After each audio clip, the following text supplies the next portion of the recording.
Il y a 2 dimanches là, nous avons au cours de notre culte parlé du message autour de la sexualité humaine comme don de Dieu et expression de l'amour de Dieu. Et pendant ces messages-là, nous avons procédé à des questions. Et autour de quelles questions, on dirait l'Assemblée avait souhaité que nous terminions les questions qui restaient, mais que ça ne soit pas en aparté, que ça soit en plein culte. Après avoir prié, ce que j'ai reçu du Seigneur, c'est de terminer ces questions-là et cette séance-là aujourd'hui même. Donc je vais vous introduire, à laquelle je vous introduis tout de suite là, et puis nous reviendrons un peu plus tard pour la seconde partie qui sera bien brève. Et la première partie à laquelle je vous introduis procède par des questions. Cela fait suite aux questions déjà posées la fois dernière.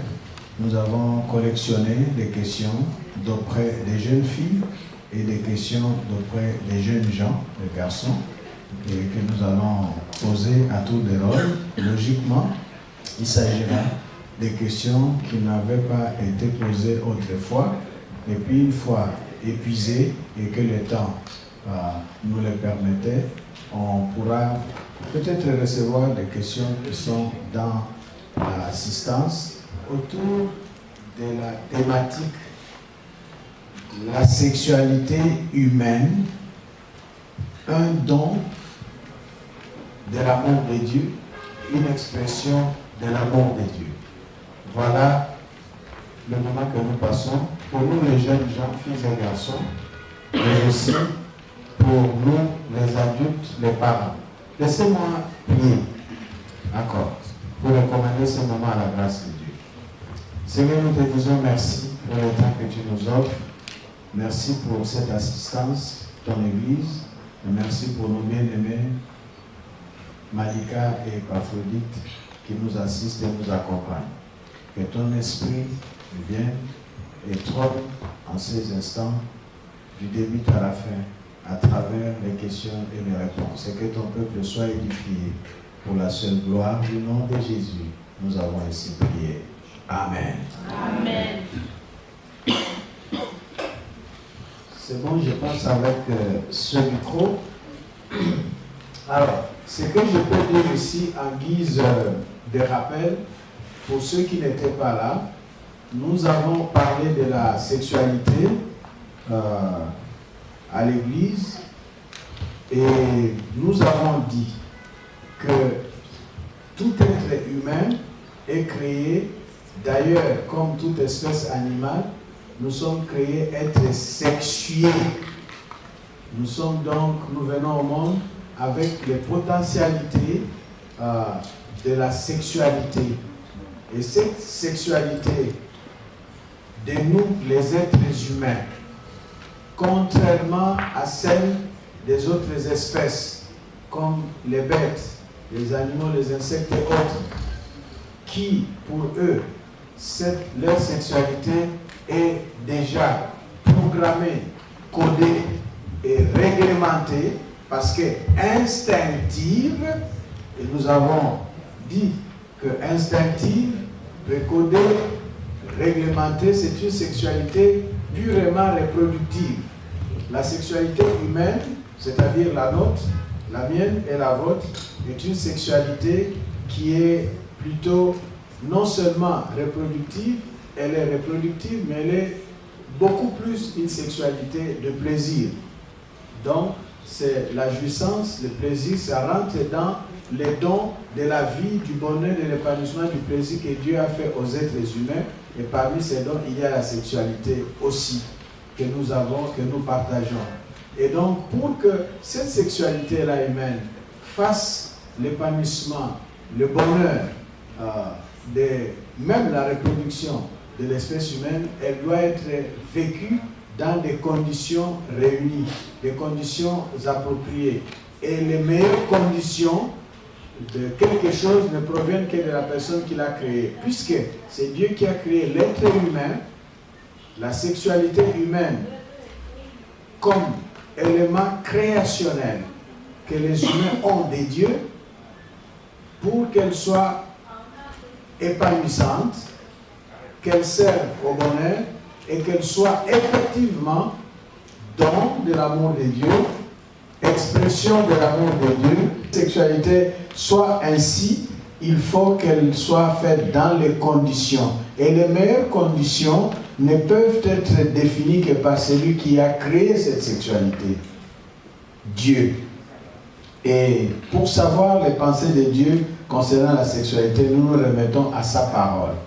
C'est ça, au fait, ce que nous avons comme résumé. Maintenant, la Bible, la parole de Dieu, n'est pas une parole sur la sexualité. C'est une parole sur la relation entre les humains et Dieu. Qu'est-ce que la Bible, à propos de la relation entre les humains et Dieu, nous enseigne concernant la sexualité?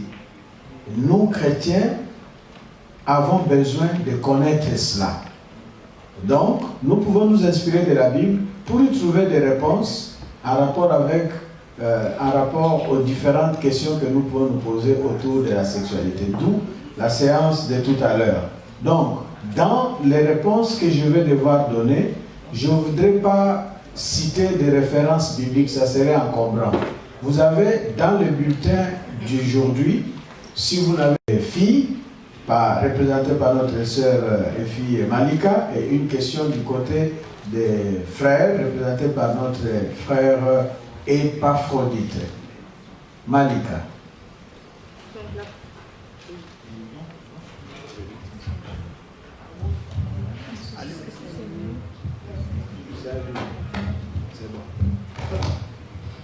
Donc la première question dit, comment va-t-on se comporter pendant le copinage en tant que chrétien? Quelle est la limite à ne pas franchir? Comment se comporter pendant les copinages en tant que chrétien? Quelle est la limite à ne pas franchir? Et nous avons la fois dernière donné quelques éléments à cette... Nous avons donné quelques éléments de réponse la fois dernière. Nous revenons en disant ceci. Premièrement, des questions sous-entendues seraient: est-ce que le copinage est-il autorisé pour les chrétiens? Oui ou non? Et moi, une autre question avant de répondre par oui ou non, c'est: qu'est-ce que le copinage? Voilà. Parce que il y a des expressions, des termes qui disent beaucoup et parfois, malgré cela, qui prêtent à confusion. En français, nous avons des mots comme camaraderie ou camarade, amitié, puis copain, copinage. Les anglophones, ils ont boyfriend, girlfriend. Je pense que c'est ça pour copain et copine, les jeunes. C'est ça, n'est-ce pas? Oui. En anglais, il n'y a que ça. Boyfriend, girlfriend. Et dans la culture anglophone et ailleurs, boyfriend, girlfriend, c'est une relation entre sexes opposés, généralement, qui est connue. Les amis, les parents savent que ça c'est le boyfriend de notre fille. Et ça c'est le girlfriend de notre fils. Ils savent ça, selon les cultures et les familles, et ils permettent, selon leur culture. Encore, selon leur culture et ces cultures et les familles, ils ont éduqué leurs filles dans la matière des boyfriends. Ce que ça signifie, jusqu'où on va, qu'est-ce qu'on fait, qu'est-ce qu'on ne fait pas. Selon la culture. Si nous quittons la culture et l'éducation de la famille, la réalité de la consommation et du vécu de la relation entre boyfriend et girlfriend, le garçon et la fille. Les parents n'ont pas des jumelles ou une caméra qui est 24 heures sur 24 braquée et branchée sur leurs enfants partout où ils sont pour regarder ce qu'ils font. Deuxième observation, la réalité est que les enfants, la boyfriend et girlfriend, jusqu'où ils vont, n'est connu que par eux-mêmes.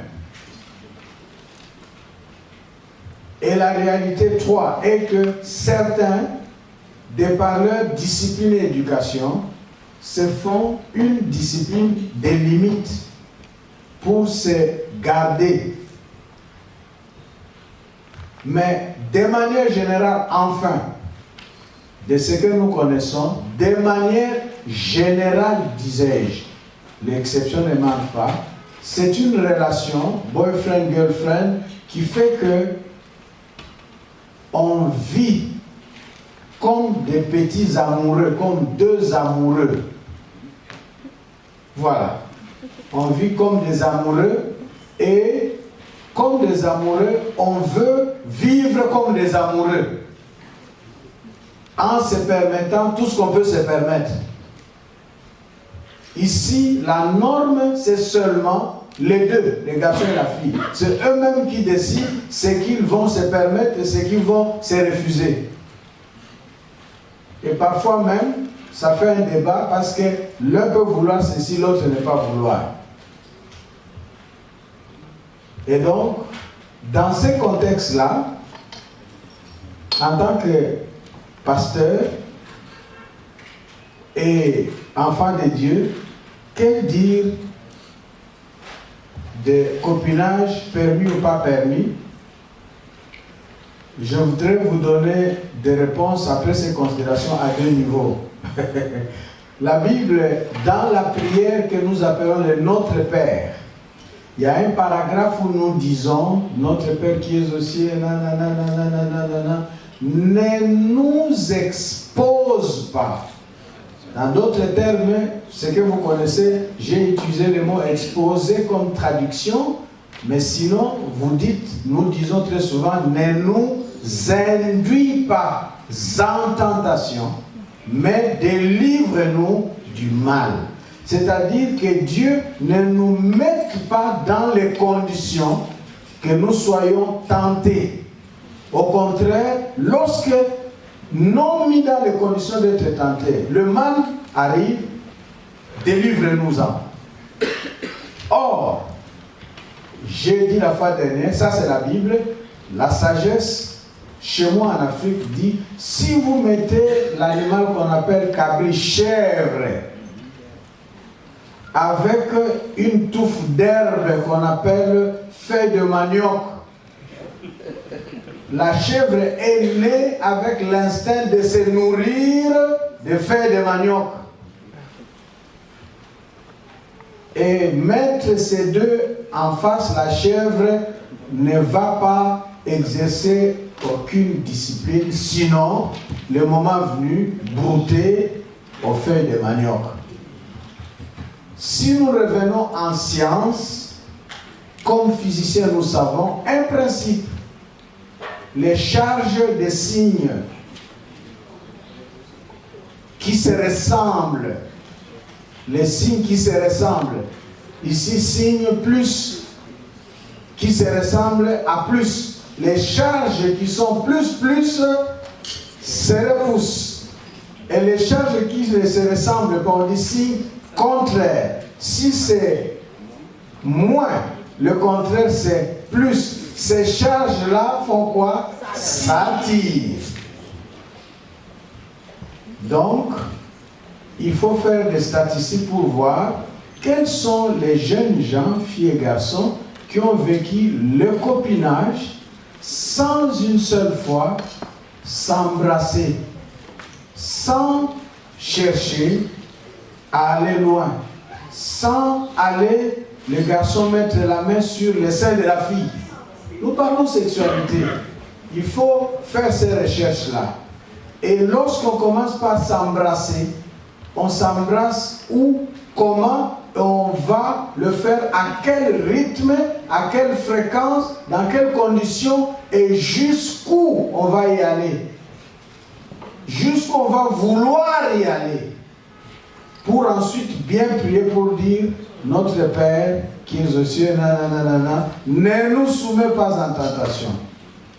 Donc, Sur le plan de sexualité, ne croyons pas être des champions. Nous sommes vulnérables, surtout en tant que jeunes. Cantique des Cantiques va dire, ne réveillez pas l'amour qui dort.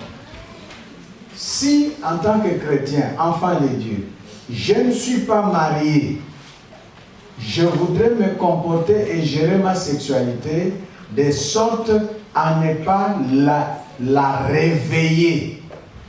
À ne pas la réveiller. 1, 2, à ne pas me mettre en situation de tentation. Si un garçon, une jeune fille, enfant de Dieu, conscient de tout ce que nous venons de dire, peuvent vivre une relation amicale. Voilà, je préfère plutôt le mot amical que copinage. Une relation amicale.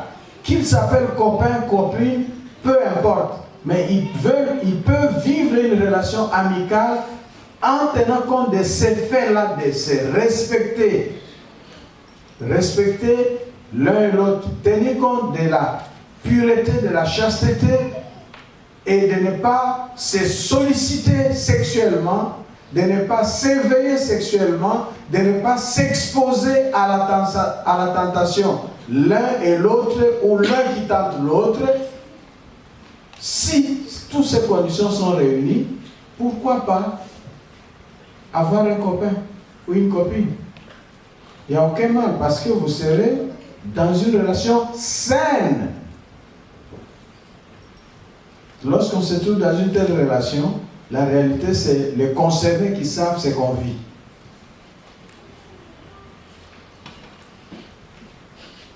Si je demande aux jeunes gens, aux garçons qui sont ici, si tu es avec une copine, tu es vraiment sérieux, sincère, vous restez seul, vous restez là ensemble de temps en temps, combien sont ceux qui ne seront pas tentés à vouloir d'abord vous marcher, vous allez vous tenir la main dans la main, ensuite vous allez vous coller. Vous vous exposez à la tentation. Donc si vous étudiez les conditions de ne pas s'exposer à la tentation et de vous garder discipliné dans une relation saine, ce n'est pas un péché. En soi, ce n'est pas un péché. En soi. Mais le péché, c'est ce qui s'y passe, ce qui peut arriver. Voilà. Comme élément de réponse. Nous pouvons recevoir la question du côté des frères. La question numéro 1 du côté des frères. L'amour et les sentiments à l'âge des jeunes ou adolescents sont-ils réels ou non? S'agit-il seulement de l'attirance et pourquoi? Vous pouvez reprendre la question s'il vous plaît mon frère. L'amour et les sentiments à l'âge des jeunes ou adolescents sont-ils réels ou non? S'agit-il seulement de l'attirance? Pourquoi? Merci beaucoup. Et laissez-moi ici rattacher la question des sœurs, un élément complémentaire de réponse pour glisser dans la question des jeunes gens. N'oubliez pas que j'ai évoqué plusieurs considérations. J'ai parlé selon la culture et j'ai parlé selon l'éducation de la famille. Et dans ces éducations des parents, donc, vous avez écouté concernant le copinage, il faut que ça soit votre culture, que vous ne copiez pas une autre culture.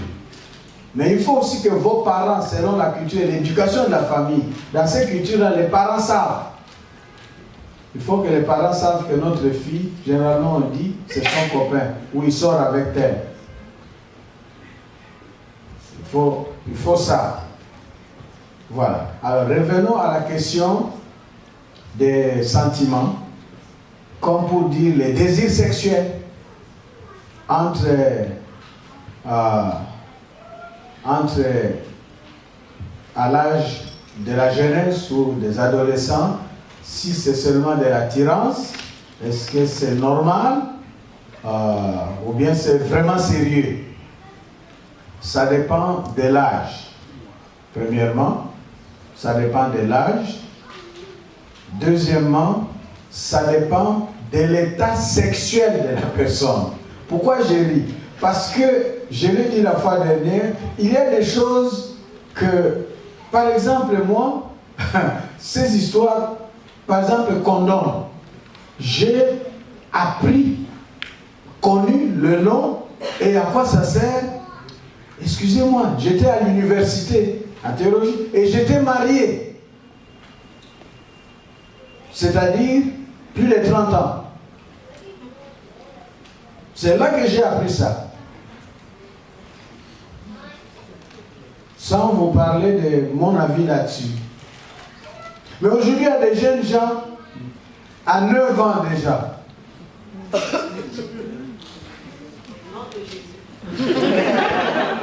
Dans ces conditions-là, je ne sais pas qu'est-ce que le nom de Jésus va faire. 9 ans déjà. 11 ans déjà. Vous voyez, c'est un problème. C'est pourquoi j'ai dit désir sexuel, sentiment. Aujourd'hui, il y a beaucoup de facteurs qui créent un éveil sexuel précoce et qui mettent nos enfants dans des conditions de sexualité précoce. Pourquoi j'ai dit conditions de sexualité précoce? Parce qu'avec l'étude de développement biophysiologique qui établissent les différents stades d'âge d'une personne, et aux différents stades d'âge correspondent des manifestations parmi lesquelles l'expression de la sexualité. Les conditions environnementales jouent beaucoup maintenant parce que la sexualité passe aussi par ce qu'on appelle les stimuli. Stimuli, du latin, c'est pluriel de stimulus. Quand vous dites un stimulus, US. Quand c'est beaucoup, tu dis les stimuli. LI, un peu de latin, revenons vite. Alors, vous voyez, il y a des stimuli aujourd'hui et les stimuli qui sollicitent la sexualité sont, entre autres, d'abord la vue, et puis le toucher, et puis ce qu'on entend. 3, ce qu'on voit sur le thème de la sexualité s'adresse directement au cerveau. Parce que la sexualité n'est pas un truc d'organes sexuels. Le sexe de nous les êtres humains, hommes ou femmes, la sexualité n'est pas d'abord ça. C'est d'abord la tête là-bas. C'est la tête. Du coup, tout stimulus qui rentre en contact par notre vue donne un message là-bas et le reste est déclenché. Si ce n'est pas par la vue, il y a le corps, le toucher. Alors, lorsque les charges contraires s'attirent, on se colle. C'est ce phénomène-là. Et puis il y a le sens oui, ce qu'on entend. Vous pouvez être excité seulement, sans les voix, seulement ce que vous entendez. Les paroles ou la musique. Vous voyez. Et du coup, ça rend difficile d'apprécier si c'est que un adolescent ressent, ce sont des vrais sentiments ou c'est une dépravation d'un comportement sexuel précoce. C'est pourquoi, curieusement même, l'autre enjeu biophysiologique, c'est quoi? Les jeunes, les ados, sont friands et sont facilement la cible aux problèmes sexuels. Pourquoi? Parce que c'est l'âge de l'émergence. L'âge de 9 ans chez la fille, très tôt, 10, 11. Et puis de 12 ans chez les garçons. c'est l'âge où les facultés sexuelles s'installent pour passer, ce que j'ai dit là, les dimanches écoulés, on passe d'une sexualité latente, cachée, à une sexualité progressivement expressive. On commence à éprouver des sensations. C'est pourquoi, à ce moment-là, facilement, chez les ados, comment vous pouvez remarquer ça? Vous allez remarquer, laissez-moi vous dire des choses, vous n'allez pas voir facilement une jeune fille ado s'amuser en corps à corps en physique avec une autre jeune fille. La tendance d'amusement touché physique, c'est sexe opposé. Juste s'amuser. Mais c'est une tendance inconsciente animale qu'il faut gérer. Sinon, en s'amusant, comme filles et garçons, on s'amuse, on va orienter les gestes d'amusement sur le corps de l'autre. Un. Deux, on va chercher à s'isoler quand on est seul à s'amuser. Trois, puisque seul, s'amuser là, isolé, ne sera plus s'amuser de tout le monde. Ça devient une sollicitation. Ça devient s'amuser.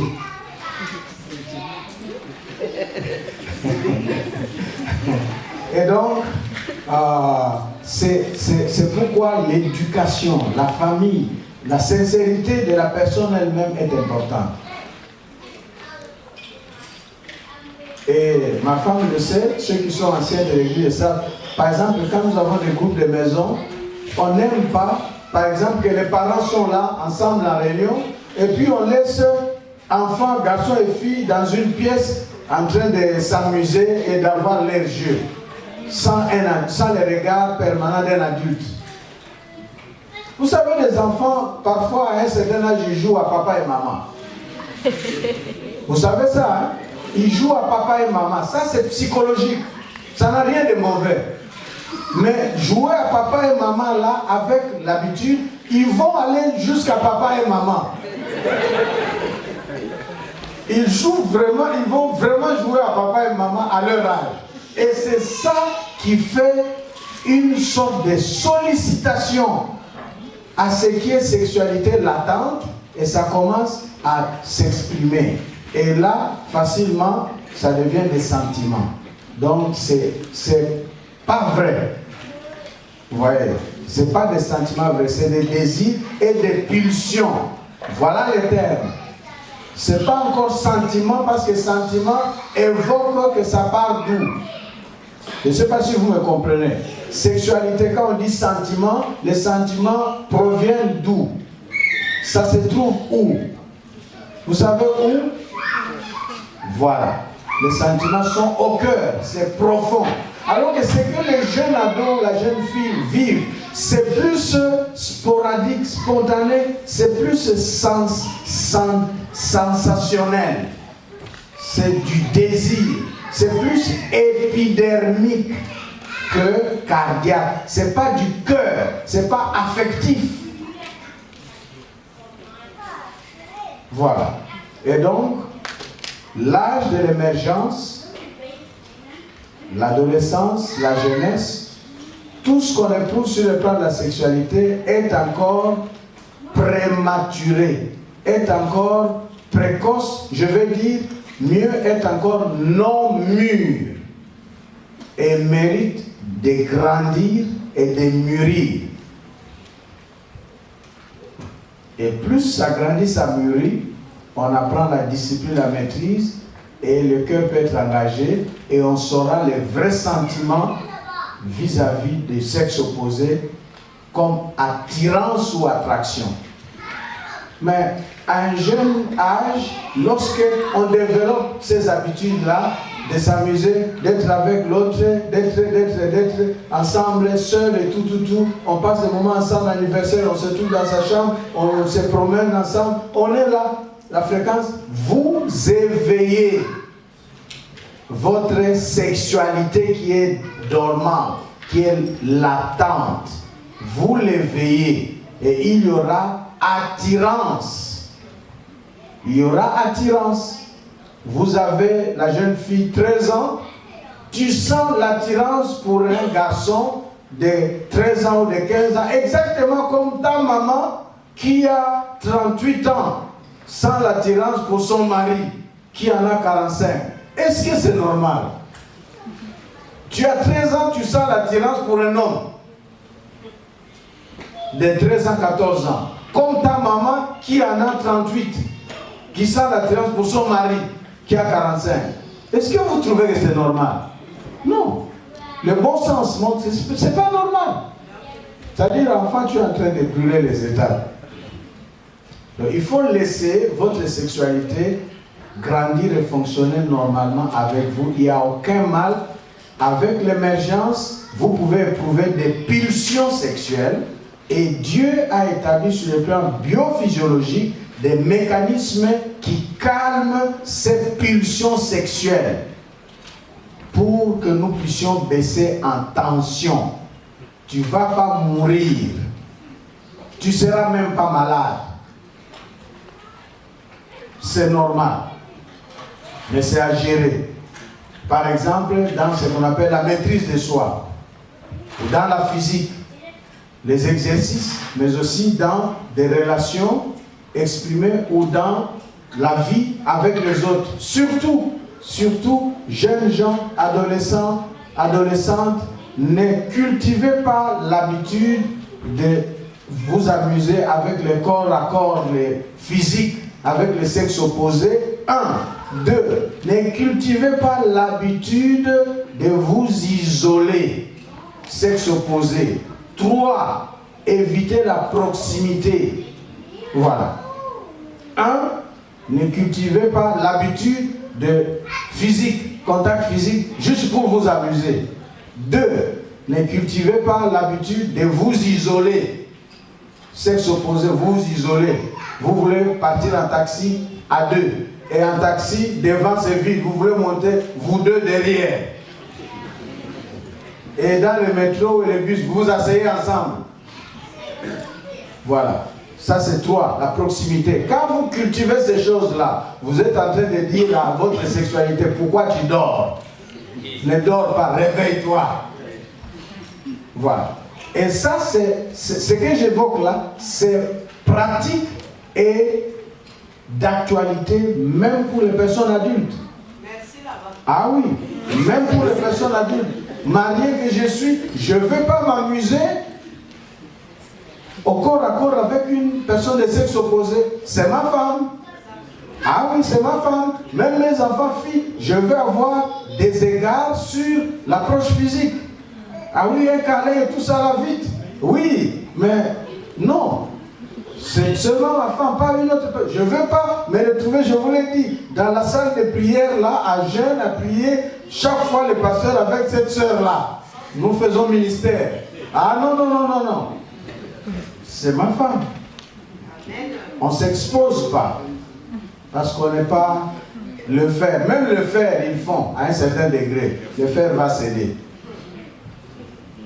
Donc, les ados, attention, c'est un domaine, la sexualité d'une personne, c'est un domaine délicat d'un individu. Commencez tôt. À votre âge, ça vous fera du bien pour le futur. Les adultes qui écoutent, c'est pas trop tard, vous pouvez vous rattraper. Merci là-bas. Si vous êtes dans les proximités que vous justifiez au nom, je ne sais pas moi, de la prière ou au nom des frères en Christ ou sœurs en Christ, développez la proximité avec le même sexe. Parce qu'en Christ, il y a aussi les personnes de même sexe. Amen. C'est important. Merci beaucoup. Ouais. Question 2. En tant que chrétien, faut-il stopper une relation parce que son copain a demandé à avoir des relations sexuelles? Voilà. Ça fait suite à la première question là. Jusqu'où le copinage peut aller. Qu'est-ce qui est permis, qu'est-ce qui est interdit. Et on revient avec ça en tant que copain-copine. Faut-il arrêter la relation parce que l'autre a demandé qu'on ait des relations sexuelles? Ça signifie qu'au départ, on est copain-copine et on a dit on restera seulement copain-copine. Et je pense que si l'autre demande d'avoir des relations sexuelles, c'est-à-dire qu'il y a eu déjà beaucoup de choses. Hein? Qu'il y a eu autre chose. Et l'autre là qui demande n'est pas satisfait. Logiquement, c'est comme ça. Même si vous me regardez curieusement, mais je suis en train de dire ici au micro ce qui se passe.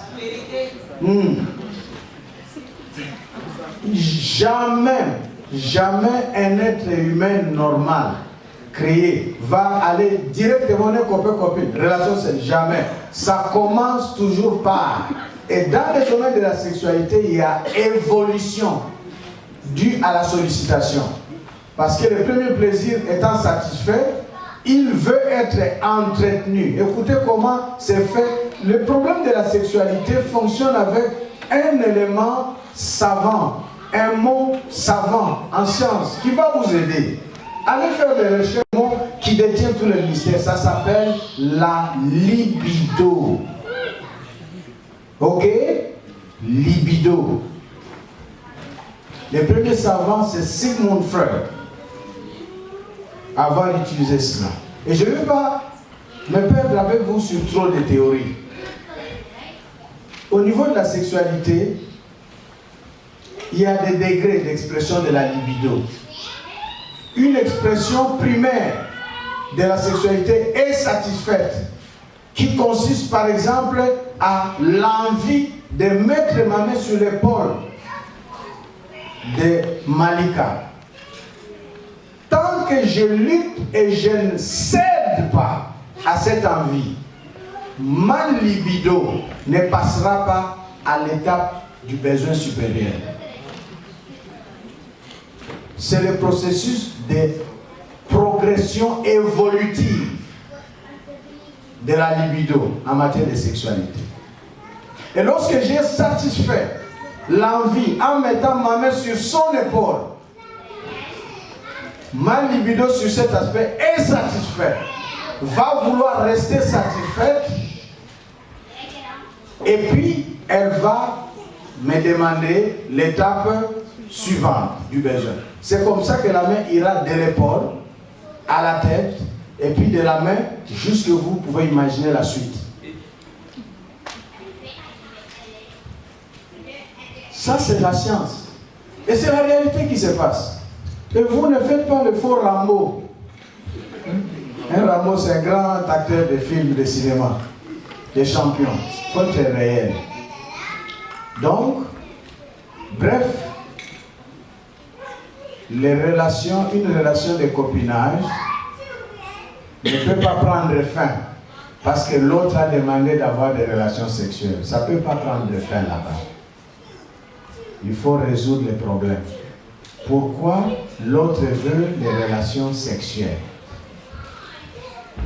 et on ne veut pas? Sur quelle base la relation a-t-elle été définie? Cette relation vaut-elle la peine d'exister ou elle doit mourir? Peut-être que l'intention première cachée de l'autre était les relations sexuelles.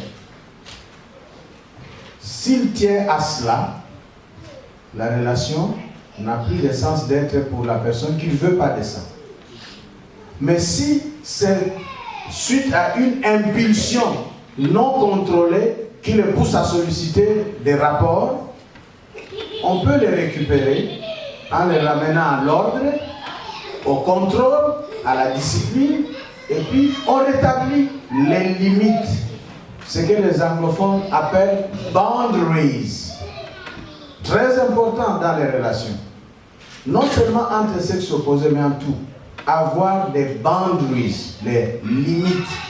Limites personnelles, limites avec l'autre. Limites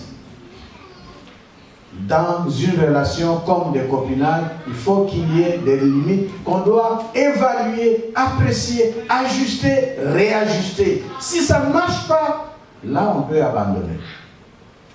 Voilà. Oui, question 2. Les actes en dehors de la fornication, comme par exemple l'acte au rapport sexuel, ces actes-là sont-ils péchés? Par exemple, bisous, caresses et autres. Les jeunes posent de vraies questions, c'est bien. Donc, faire les rapports sexuels, c'est clair, c'est un péché. Mais est-ce que les petits, c'est caresser, s'embrasser, est-ce que c'est un péché? C'est ça que les jeunes veulent savoir. Bon, je ne sais pas, c'est difficile de répondre. Il y a des questions d'éthique, il y a des questions d'intention qui rentrent en jeu, et il y a des questions de la parole de Dieu. Ok? Question d'intention, c'est quoi? C'est pourquoi on voudrait faire ces autres choses-là. Voilà. C'est par compromis, par arrangement, qu'on dit, bon, on ne va pas jusqu'au rapport sexuel, nous allons seulement nous permettre ça et ça et ça. Ça et ça et ça dont nous nous permettons. D'abord, pourquoi pas jusqu'au rapport sexuel? Ensuite, dans cette logique-là, pourquoi nous permettons-nous ça et ça et ça? Ça sert à quoi? Dans la relation et par rapport à l'un et l'autre, ça sert à quoi? Voilà les considérations intentionnelles et d'ordre éthique. Si j'en viens à la parole de Dieu, deux passages bibliques, l'un se trouve parmi les textes que nous lirons. Je ne sais pas si la technique sera prête, par exemple, à ce stade, de nous balancer 2 Timothée 2, verset 20. Deux passages bibliques, 2 Timothée 20, c'est bon, qu'on va lire. Mais l'autre, c'est Jésus qui dit. Jésus dit ceci. Il dit, il vous a été dit ça, ça, ça, ça, ça. Mais moi, je vous dis, si quelqu'un regarde une femme dans l'intention d'avoir avec elle les rapports, cette personne a déjà consommé l'acte. Ok? Ça, c'est Jésus. Vous voyez? Quelle est l'échelle, le standard d'appréciation que Jésus donne à notre discipline en matière sexuelle jusqu'au niveau des regards? Il dit seulement regarder pour satisfaire. C'est déjà commis. Alors, si maintenant on se prive de l'acte, mais à la place on se contente, on se console par ces autres choses-là, selon Jésus, on a déjà commis carrément. C'est pourquoi j'ai dit, c'est pas bon de répondre en termes c'est péché, pas péché. Et 2 Timothée 2, 20, je ne sais pas si c'est prêt, ça évoque ce que je vous ai dit tout à l'heure. Nous disons, notre Père, ne me soumets pas, ne me pousse pas, ne m'expose pas, ne me laisse pas aller en tentation. Or, en matière de sexualité, vous ne pouvez pas vous embrasser et vous faire des baisers sans que vous éveillez sans que vous soyez intact. Vous n'allez pas faire ça en restant intact. Si vous faites ça, vous êtes normal et intact. Vous deux, vous êtes normaux. Vous êtes déjà anormaux. Déjà, franchement. Vous faites ça, vous vous caressez, vous embrassez. Ça ne fait rien chez l'un et l'autre. Vous êtes malade. Ah oui, vous êtes malade, ça ne va pas. Les gens qui sont normaux, ça ne va pas rester comme ça. C'est éveiller les sentiments, éveiller la sexualité, éveiller les passions. C'est ce que Timothée nous dit. Lisons ces passages-là ensemble. C'est verset 22. Ça c'est 20. Dans une grande maison, il n'y a pas seulement des vases d'or et d'argent, mais il y en a des bois et des terres. Les uns sont des vases d'honneur, les autres sont d'usage vil. Allons-y, verset 21, 22. 21 dit, si donc quelqu'un se conserve pur en s'abstenant de ces choses, on s'abstient, il sera un vase d'honneur, sanctifié, utile à son maître, propre à toute bonne œuvre. Quand on s'abstient, l'abstinence, on cite ces choses parmi lesquelles, c'est dans les passages précédents, vous verrez, on cite les aspects de l'éveil, des choses de la débauche, de l'immoralité, de la sexualité. Si on s'abstient dans les conditions requises, on est vase d'honneur. On est vase d'honneur et pour Dieu dans son corps et pour le reste. Mais voilà ce qui nous intéresse directement, verset 22, qui parle clairement, fuis. Qu'on dit quoi? Fuis les passions de la jeunesse. Voilà, les passions, l'envie de la jeunesse. Fuis cela en recherchant la justice. On donne une solution. Comment fuir ça? Recherche la justice, recherche la foi, recherche la charité, recherche la paix avec ceux qui invoquent le Seigneur d'un cœur pur. Tous ici, on n'invoque pas le Seigneur d'un cœur pur. Il y a de ceux qui l'invoquent d'un cœur pur, il y a d'autres, c'est tronqué. Donc, tu vas avoir un jeune homme, toi tu es naïf, tu dis qu'il est certain, il est bien. Et tu t'exposes, tu vas te retrouver et tu vas pleurer. Il faut demander aux aînés ce que ça fait. Donc, il y a des choses qu'il faut fuir, parmi lesquelles les passions de la jeunesse, sur le plan sexuel. Il faut fuir. Fuir veut dire ici éviter, s'écarter, se mettre à l'abri de cela.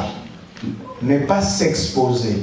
Donc, nous disons seulement, quand on est adolescent, jeune, non marié, il ne faut pas s'exposer aux tentations sexuelles, à l'éveil sexuel. Mais nous disons, même les mariés ne sont pas immunisés.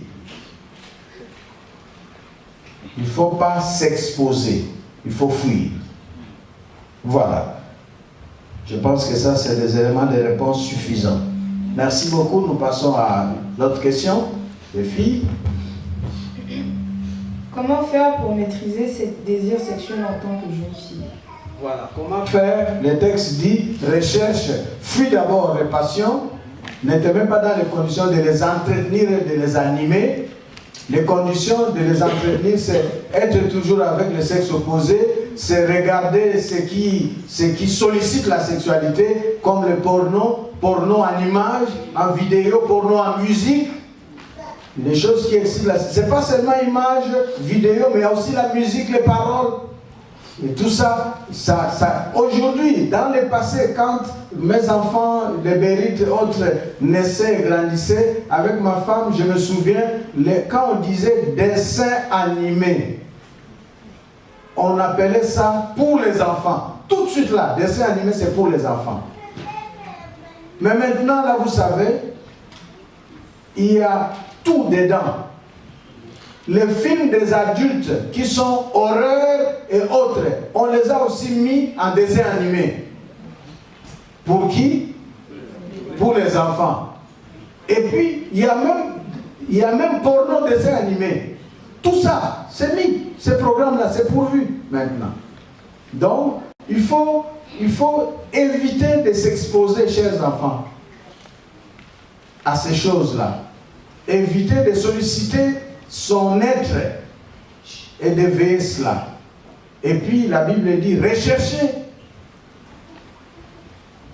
la foi, la justice, la paix, avec ceux qui invoquent Dieu d'un cœur pur. Lorsqu'un jeune homme, vous êtes ensemble, en groupe ensemble, il n'a que des tendances à te toucher, à s'isoler avec toi, il faut l'éviter. Si tu les fréquentes, parfois les filles aussi ils savent initier. Ils savent initier et provoquer, et exposer, et s'exposer. Alors il faut éviter selon la parole de Dieu, en fuyant, en évitant ce qui révèle et sollicite, en lisant, par exemple, lire des thèmes qui n'ont rien à voir avec la sexualité. En lisant, ou en étant dans des compagnies, ou en faisant les sports, ou bien, si ça te dérange, en te confiant à une personne adulte, en commençant par ta propre maman. Je ne pense pas à une mère normale, même si elle-même était prostituée, va vouloir que sa fille soit aussi prostituée. Je ne pense pas. D'ailleurs, elle va donner beaucoup de bons conseils à sa fille.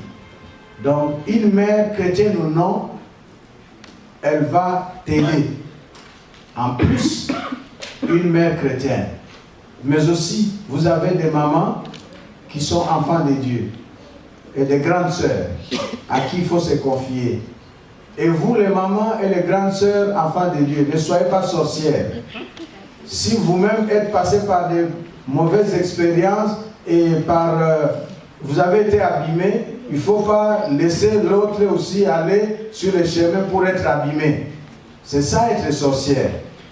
Il faut lui dire non, sur cette voie-là, ma fille, ma soeur, ma petite soeur, je te parle en tant que maman, je te parle en tant que grande soeur. Et vous, enfants, ne pensez pas que vous êtes exceptionnels. Les enfants, les ados, parce qu'ils sont les premiers à être adolescentes et adolescents. Vous n'êtes pas les premiers. Tous ces gens que vous voyez, on est passé par là aussi. Donc, il faut écouter les adultes. Voilà tout un tas de conseils pratiques qui vous aident. Être sincère avec soi-même, savoir ce qu'on veut, avoir de la discipline, prier Dieu, lire la parole de Dieu, lire des termes en dehors de la sexualité, ne pas s'exposer à ce qui éveille notre sexualité.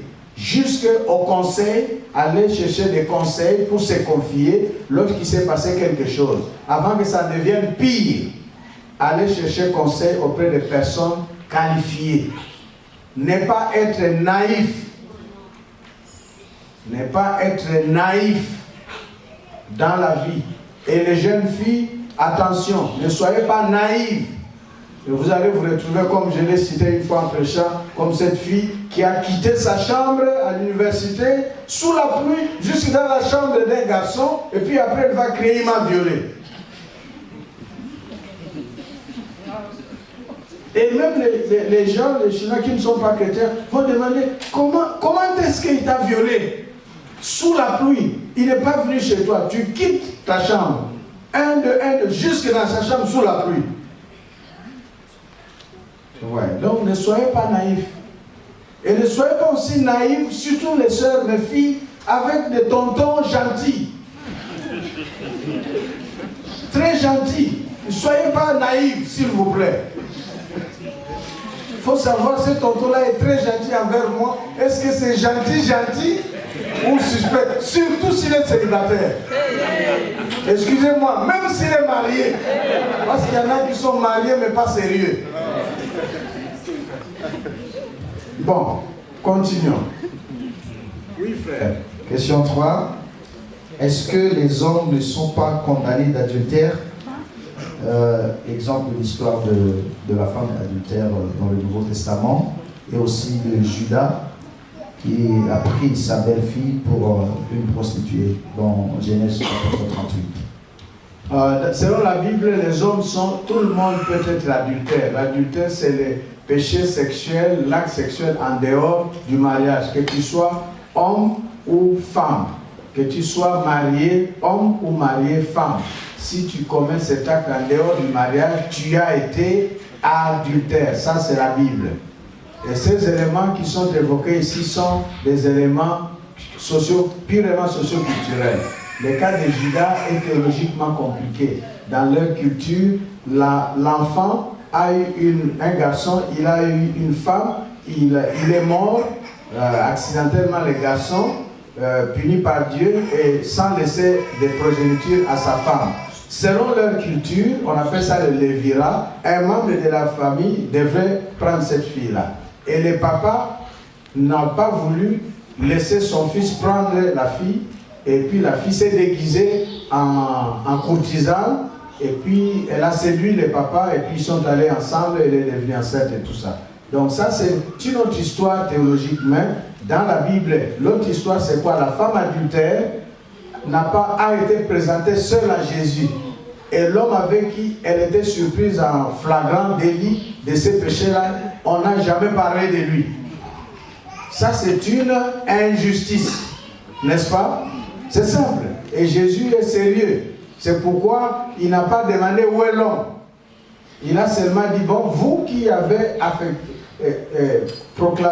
prononcez votre jugement, que le premier qui n'a jamais commis n'importe quel péché, qu'il commence.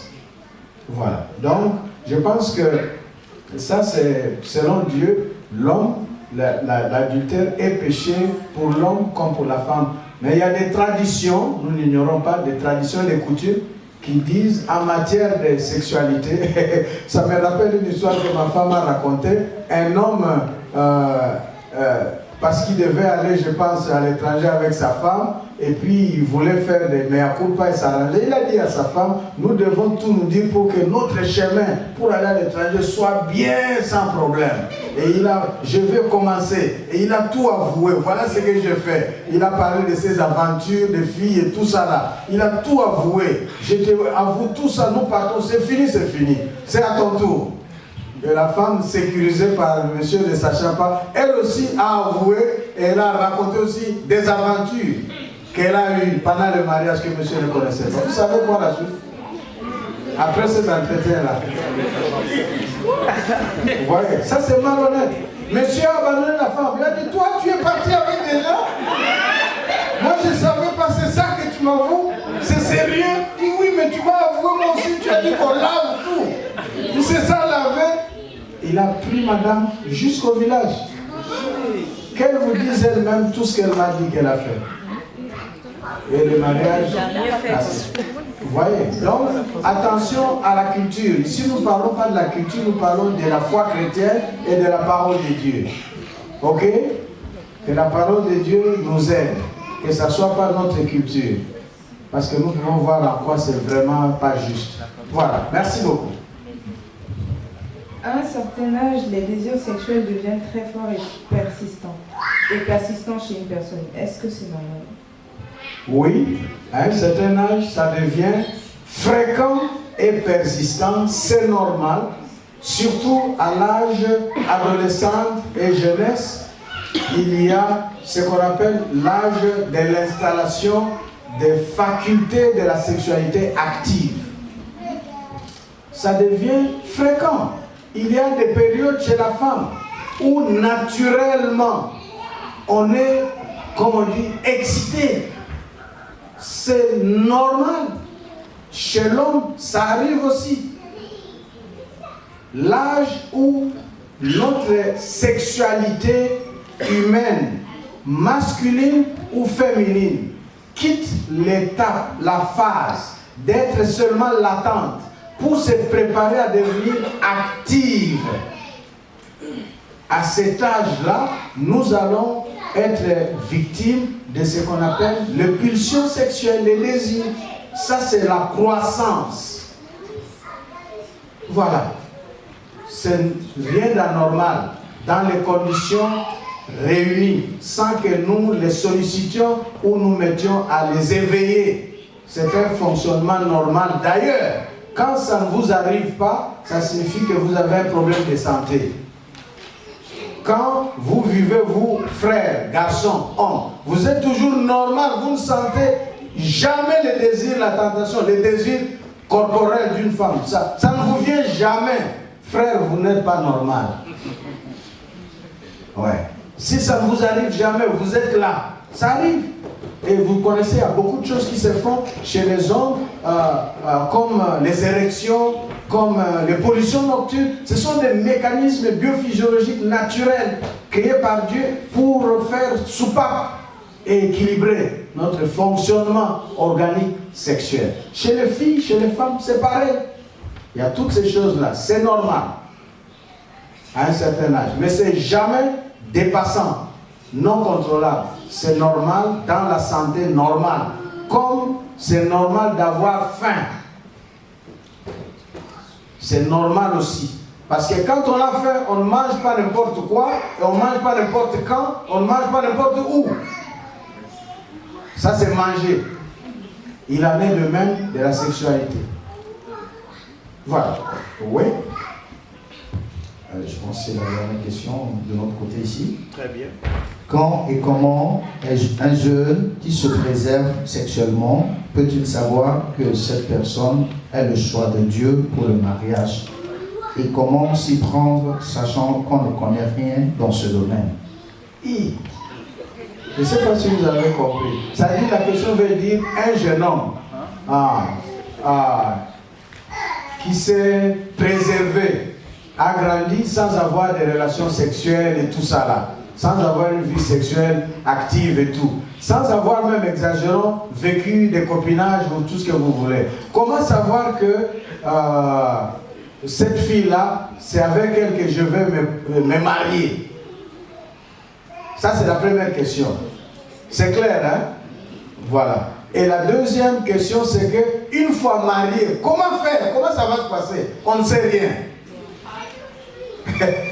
Intéressant. Qui veut savoir comment ça va se passer? Ok. Alors, disons ceci. Il y a ce qu'on appelle préparation au mariage. Les gens de cette église qui sont mariés par nous savent ce que nous voulons dire. Il y a des sujets que nous abordons pour préparer les gens au mariage. Il y a tout un programme. Dans toutes les églises, il y a un programme. Il y a même des départements. Il y a même des gens qui s'occupent, dès que vous êtes dans une relation qu'on appelle fiançailles, il y a des gens qui s'occupent de vous, qui vous suivent jusqu'à ce que vous allez vous marier. Ils ne vous laissent pas au mariage, même après le mariage. Le lendemain des nuits de noces, il y a des gens qui sont derrière vous pour savoir comment ça s'était passé. Et ils vont vous encourager. Ils vont vous dire qu'est-ce qui est quoi, comment ça se passe, comment commencer. Ça s'apprend. Mais quant à n'avoir eu aucune expérience dans le domaine des relations comme copinage et autres, et en tant que chrétien, vouloir savoir si le garçon est l'homme de ma vie ou la fille est la femme de ma vie. Comment savoir? Nous appelons ça connaître la volonté de Dieu en matière de choix. C'est un autre sujet. Si vous êtes intéressé à ça, il faut nous voir en particulier. Si vous voulez, voyez Gabriel, exprimez-vous, je suis intéressé. On va faire, si vous êtes nombreux, on va organiser une session à part pour ceux qui sont intéressés aux questions des choix. Et après, vous devez choisir. Voilà. Donc ça, c'est important pour être appris. Oui, on a fini du côté des frères. Allons-y du côté des sœurs. Ok, là on a encore 3 questions. Oui, je pense poser les 2 d'abord, ou bien lisez les 3, comme ça, parce que nous voyons le temps qui file. Ok, la question c'est, est-ce vrai que si le couple ne se réunit plus après un certain temps ou un nombre d'années, le mariage peut être dissous? Après, la question 6. Qu'est-ce qui nous garantit une vie sexuelle épanouie dans le mariage en tant que femme, vu que les relations sexuelles sont proscrites ou interdites avant le mariage? Après, la question 7, la dernière question. Quelles sont les pratiques sexuelles interdites par Dieu et quelles sont celles qui sont autorisées? Voilà. Alors, si on peut y aller avec ce que ma mémoire me rend facilement dans cet ordre, c'est en tant que jeune fille, une fois mariée, alors qu'on a vécu une certaine abstinence, on n'a pas eu de relations sexuelles en grandissant, on est marié, comment savoir qu'on est en bonne santé et qu'on va bien fonctionner? C'est ça la question, la deuxième? Ouais. Est-ce que vous pouvez la relire un peu, cette question-là? Micro. Qu'est-ce qui nous garantit une vie sexuelle épanouie dans le mariage en tant que femme, vu que les relations sexuelles sont proscrites ou interdites avant le mariage? Voilà. Qu'est-ce qui garantit une vie sexuelle épanouie en tant que femme? Je viens de répondre à cette question bien avant ici, la dernière. Simplement, vous serez préparé. Vous serez préparé quand vous serez fiancé. D'ailleurs, dans notre église ici, tous les jeunes gens que nous avons mariés ici, ma femme et moi, c'est pour ça que c'est nous-mêmes qui les préparons. C'est nous-mêmes qui les encadrons depuis le jour où ils s'aiment. Avant même que les parents ne se prononcent. Depuis le jour où ils se sont dit l'un et l'autre, nous allons nous marier, nous les encadrons et les suivons nous-mêmes. Et parmi les choses qu'on exige, c'est entre autres des examens. Il y a des examens prénuptiaux, prémaritaux qu'il faut faire. Il y a tout un tas de choses qu'on dit aux fiancés dans la relation, ce qui doit se passer pour savoir que vous êtes normal ou pas normal. Donc, c'est la préparation au mariage à partir des fiançailles qui garantit ces choses-là. Voilà. Et la question précédente.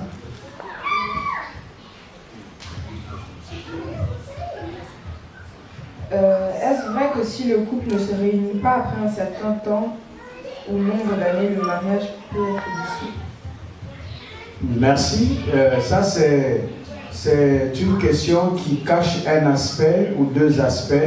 D'abord, s'agit-il d'un couple où l'homme et la femme vivent physiquement ensemble dans la même maison et se réunir signifie qu'ils n'ont pas de relations sexuelles pendant longtemps?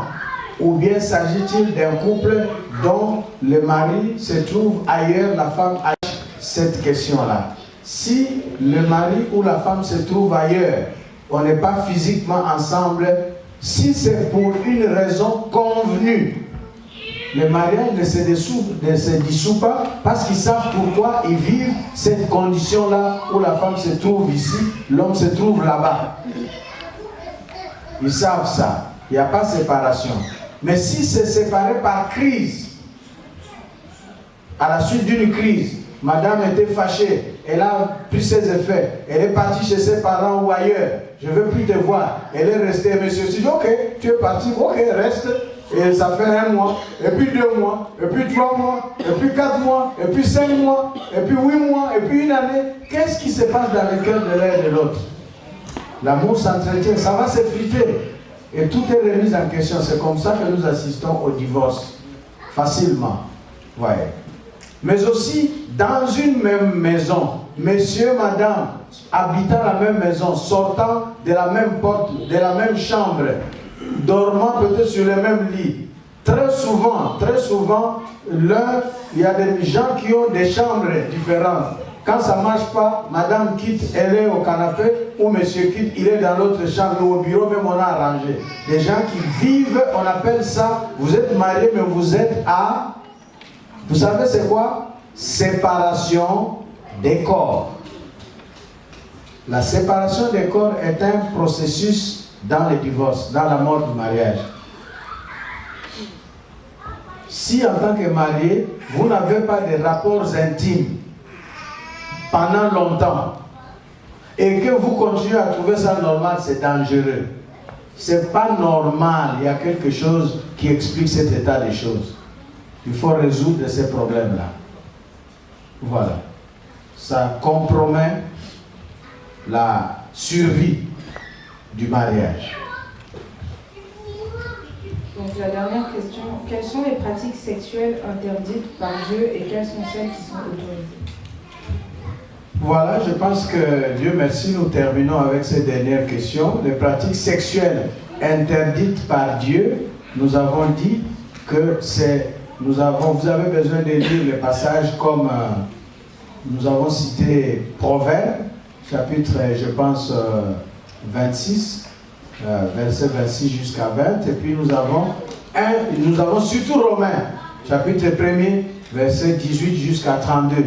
Et si on parle de relations sexuelles proscrites, c'est des relations sexuelles contre nature. Homme, femme, homme, animal ou chose, tout ce que vous voulez. Ces relations-là sont des déficiences, des dépravations. Et relations sexuelles autorisées, c'est sexe opposé, homme, femme, et dans le mariage. Voilà. Et donc, je pense que nous terminons parce que je vois Malika arranger sa tablette. Et voilà. Et nous pouvons donc nous lever tous pour clôturer le culte. Merci beaucoup. Levez-vous s'il vous plaît. Et nous clôturons le culte en lisant, j'avais annoncé les passages. Nous lisons, le premier passage c'est 1 Pierre, Vous avez plusieurs passages bibliques dans les bulletins que nous n'avons pas lus, que vous pouvez lire chez vous. Mais lisons ces passages qui nous édifient. Ensemble, allons-y. Bien-aimés, je vous exhorte, comme étrangers et voyageurs sur la terre, à vous abstenir des convoitises charnelles qui font la guerre à l'âme. S'abstenir des convoitises charnelles pour ne pas avoir son âme en guerre. Et vous avez le deuxième passage qu'on lit par 1 Jean 2, à partir du verset 12 jusqu'à 17, ça donne des détails sur ces mots convoitise. On explique ça, convoitise des yeux, de la vie, du monde. Lisez ça chez vous s'il vous plaît. Mais lisons deux autres passages pour terminer. D'abord Ecclésiaste chapitre 11 verset 9, c'est ce texte qui est devant. Dans certaines Bibles, c'est chapitre 12 verset 1. Ok? Voilà. Donc, ce passage dit ceci: jeune homme, réjouis-toi dans ta jeunesse. Livre ton cœur à la joie pendant les jours de ta jeunesse. Marche dans les voies de ton cœur et selon les regards de tes yeux. Mais sache que pour tout cela, Dieu t'appellera en jugement. Ce verset nous a beaucoup fait du bien nous-mêmes quand nous étions à votre âge, jeunes gens. Savoir que j'ai la liberté, mais aussi ma liberté va répondre à Dieu. Amen. Amen. Dernier passage. Ecclésiaste 12, 13, 14. Allons-y ensemble. Écoutons la fin du discours. Crains Dieu et observe ses commandements. C'est là ce que doit faire tout homme. Et nous pouvons même dire ce que doit faire toute femme. Verset 14. Car Dieu amènera toute œuvre en jugement au sujet de tout ce qui est caché, soit bien, soit mal.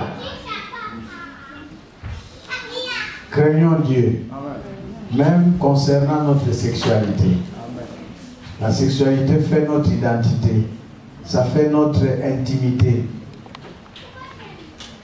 Personne ne sait la réalité de notre sexualité et c'est nous-mêmes qui connaissons cela. Mais sachant que notre sexualité, nous avons dit, c'est un don de Dieu. Amen. C'est une expression que Dieu nous aime. Ne l'utilisons pas comme les bêtes qui n'ont pas de raison. Et même sans intelligence ni raison, leur instinct les guide avec une sexualité conforme à leur Créateur. À plus forte raison, vous et moi, créés à l'image de Dieu, que notre sexualité, désormais, depuis les jeunes gens, célibataires, jusqu'à nous les adultes, mariés, que notre sexualité soit un instrument de notre épanouissement dans les mains de Dieu. Que ça ne soit pas un instrument, une épée contre nous-mêmes dans les mains du diable. Qu'au contraire, nous puissions bénir Dieu qui nous a créés des êtres sexués et que cette sexualité se remette à lui pour une gestion qui nous donne d'être heureux, d'être épanouis pour sa gloire. Parce que c'est l'expression de son amour pour nous. Dieu nous aime. Et nous disons merci Seigneur. Seigneur, merci pour ta parole. Merci pour cette série sur la sexualité. Merci de guérir les personnes en besoin. Merci Saint-Esprit de fortifier. Merci de convaincre. Merci d'éclairer. Merci surtout de nous diriger dans l'apprentissage de la discipline, dans ce domaine qui est notre sexualité.